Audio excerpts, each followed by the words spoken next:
Hello friends, स्वागत है आप सभी का सेरेंडिपिटीज एम्ब्रेस के पार्ट 13 में। पार्ट 13 की शुरुआत उसी सीन के साथ होती है जहां होंगजू अपने ड्रीम को याद करके हुयंग को यूएस वापस जाने से मना करती है और हुयंग के प्रॉमिस करने पर कि वो वापस नहीं जाएगा होंगजू से किस कर देती है। अब हुयंग ने तो प्रॉमिस कर दिया था, जिसके बाद वो होंगजू को भी प्रॉमिस करने के लिए कहता है कि अब वो इस बात से नहीं मुकरेगी। होंगजू भी कहती है कि भला वो ऐसा क्यों करेगी। साथ ही कहती है कि उन दोनों के बीच अचानक ही चीजें चेंज हो गई, इस वजह से वो थोड़ा अनकंफर्टेबल थी।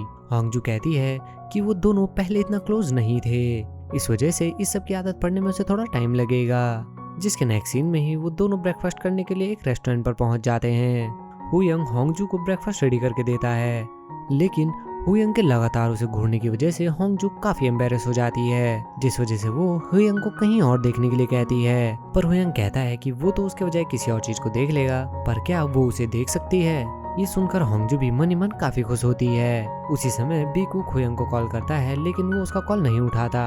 वहीं दूसरी ओर बीकुक भी उसके कॉल न उठाने की वजह से काफी परेशान लग रहा था। अब नेक्स्ट सीन में ही वो दोनों भी घर के लिए निकल जाते हैं और कुछ ही देर में जैसे ही वो दोनों घर पहुंचते हैं, होंगजू को जाते देख हुयंग पूछने लगता है कि वो डिनर में क्या खाना पसंद करेगी। होंगजू के कहने पर कि उसे भूख नहीं है, हुयंग कहता है कि पर वो तो खाना चाहता है। होंगजू के कहने पर कि अगर ऐसा है तो वो उसे अच्छे रेस्टोरेंट की लिस्ट भेज देगी। हुयंग अचानक ही उसका हाथ पकड़कर कहने लगता है कि क्या उसे ये लगता है कि वो सिर्फ खाना खाने की वजह से डिनर पर जाना चाहता है। वो दोनों भी एक दूसरे को घूर ही रहे थे कि उसी समय बीकुक भी वहाँ पहुँच जाता है और उन दोनों को कंटिन्यू करने के लिए कहता है। अब नेक्स्ट सीन में घर में आते ही बीकुक हुयंग से कहने लगता है कि उसकी विश पूरी हो गई है, तो फिर वो उसका कॉल क्यों नहीं उठा रहा था। साथ ही उससे पूछने लगता है कि क्या वो सच में जॉब छोड़ने वाला है, और हुयंग के यहाँ कहने पर बीकुक उसे बताता है कि उसके मॉम ने उसे कॉल किया था। बीकुक कहता है कि उसकी मॉम ने कहा है कि वो इस मैटर को अपने आप हैंडल करेगी और इस बारे में सोच सोच के उसे डर लग रहा है। बीकुक के कहने पर कि वो इतनी छोटी बात पर रिजाइन क्यों दे रहा है, हुयंग कहने लगता है कि उन्होंने सही कहा था, इस सब का रीजन होंगजू ही है,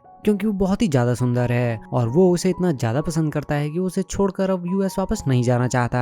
ये सुनकर बीकुक भी हैरान हो जाता है और कहने लगता है कि वो हुयंग नहीं हो सकता। बीकुक कहता है कि वो तो उस हुयंग को जानता है जो कि बहुत ही ज्यादा रूड और इनसेंसिटिव है। हुयंग बीकुक को बाहर जाने के लिए कहता है, लेकिन जब वो उसकी बात नहीं सुनता तो हुयंग बीकुक के ऊपर पानी डालना शुरू कर देता है और उसे बाहर जाने के लिए कहता है। बीकुक भी जाने से पहले कहने लगता है कि अब वो कुछ दिन इसी घर में रुककर उसके ऊपर नजर रखेगा।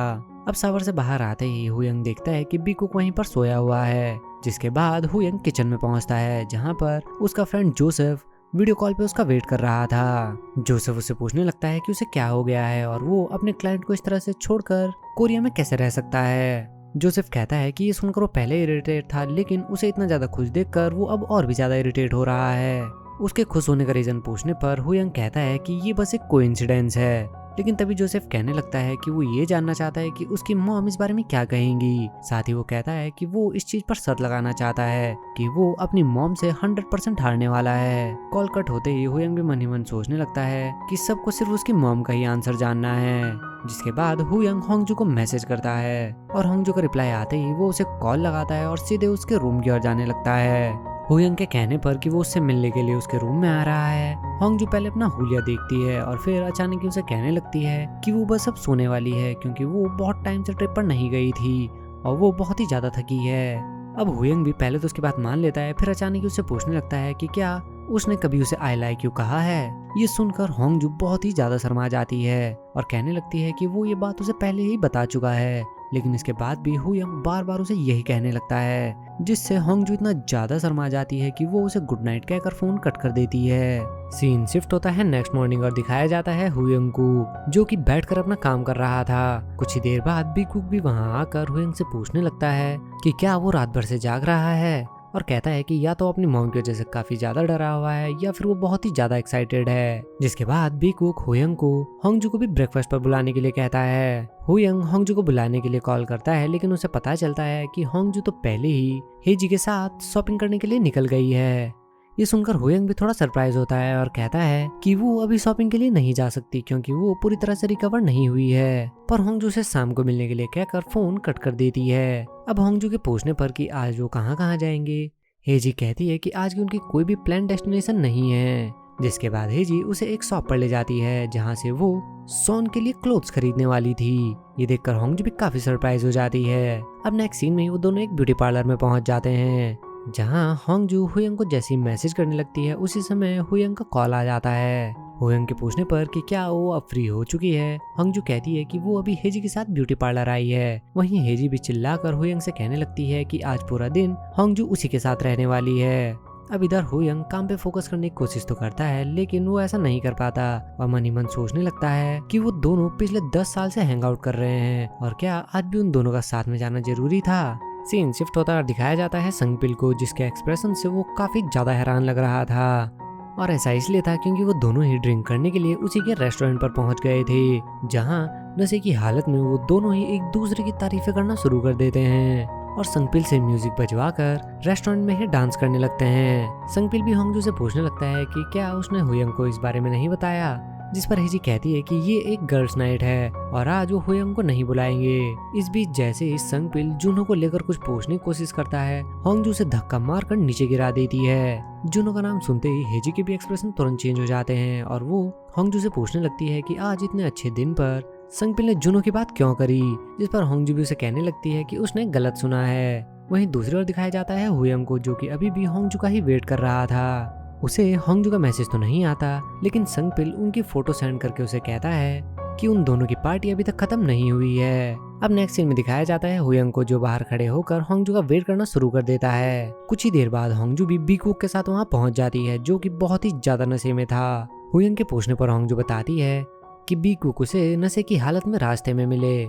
हुयंग को देखते ही बीकुक भी कहने लगता है कि क्या वो उसी का वेट कर रहा था, पर अचानक ही बीकुक अपना फोन निकाल कर कहने लगता है कि वो किसी से बात कर रहा था और उसे ये बात खत्म करनी होगी। होंगजू से नेक्स्ट डे बात करने के लिए कहती है लेकिन बीकुक उसकी बात नहीं सुनता और दोबारा से मिस बे को कॉल लगा देता है। अब कॉल उठाते ही मिस बे बीकुक पर चिल्लाने लगती है कि उन्होंने उसे दोबारा कॉल करने से मना किया था, पर बीकुक पूछने लगता है कि वो यही जानना चाहता है कि क्या वो सच में उसका फर्स्ट लव है। पर मिस बे उसकी किसी भी बात का जवाब देने को रेडी नहीं होती और कहने लगती है कि अगर उसके साथ कोई है तो उससे बात कराने के लिए कहती है। लेकिन बीकुक तो अभी भी उससे यही जानना चाहता था कि क्या वही उसका फर्स्ट लव है। अब होंगजू के फोन उठाते ही मिस बे उसे बीकुक को सेफली घर छोड़ने के लिए कहती है। साथ ही कहती है कि वो पिछले 2 घंटे से इस वेदर में बाहर घूम रहा है, इसलिए वो उसे जल्दी से घर छोड़ दे। और इतना कहते ही वो कॉल कट कर देती है। होंगजू भी आवाज सुनकर सोचने लगती है कि ये आवाज कुछ जानी पहचानी लग रही है। फोन कट होने के बाद भी वो उससे बात करने की कोशिश करता है लेकिन जब कोई आवाज नहीं आती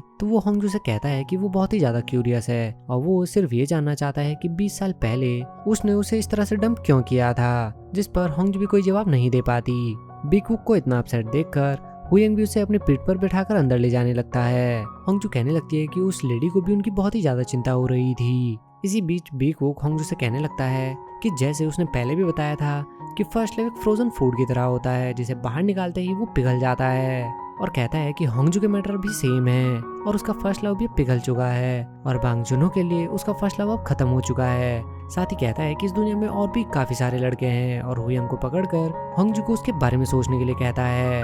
पर बातों ही बातों में बीकुक जैसे ही कहता है कि हुयंग यूएस इसलिए नहीं जा रहा है क्योंकि वो अपनी मम से बहुत ज्यादा डरता है, हुयंग बीकुक को वहीं पर नीचे फेंक कर होंगजू को अपने साथ लेकर बाहर भाग जाता है। होंगजू के कहने पर कि वो ऐसा नहीं कर सकते, हुयंग उससे कहने लगता है कि उन्होंने दिन भर से एक दूसरे को नहीं देखा है और इतना सुनते ही होंगजू दौड़कर गाड़ी में जाकर अपने बाल चेक करने लगती है। हुयंग के पूछने पर कि क्या उसने अपने बालों पर कुछ कराया है, होंगजू थोड़ा अपसेट होकर कहने लगती है कि वो अपने बालों से दिखाना चाहती थी लेकिन जल्द ही अब उसके बाल दोबारा से नॉर्मल हो जाएंगे। ये सुनते ही हुयंग भी होंगजू को कहने लगता है कि अभी देर नहीं हुई है और वो उसे वहीं पर खड़ा करके उसके बालों को निहारने लगता है। वहीं दूसरी ओर बीकुक अभी भी मिस बे के बारे में सोच सोच कर रो रहा था और इसी सीन के साथ ये पार्ट भी यहीं पर खत्म हो जाता है। तो मिलते हैं सेरेंडिपिटीज एम्ब्रेस के नेक्स्ट पार्ट के साथ, तब तक के लिए बाय बाय।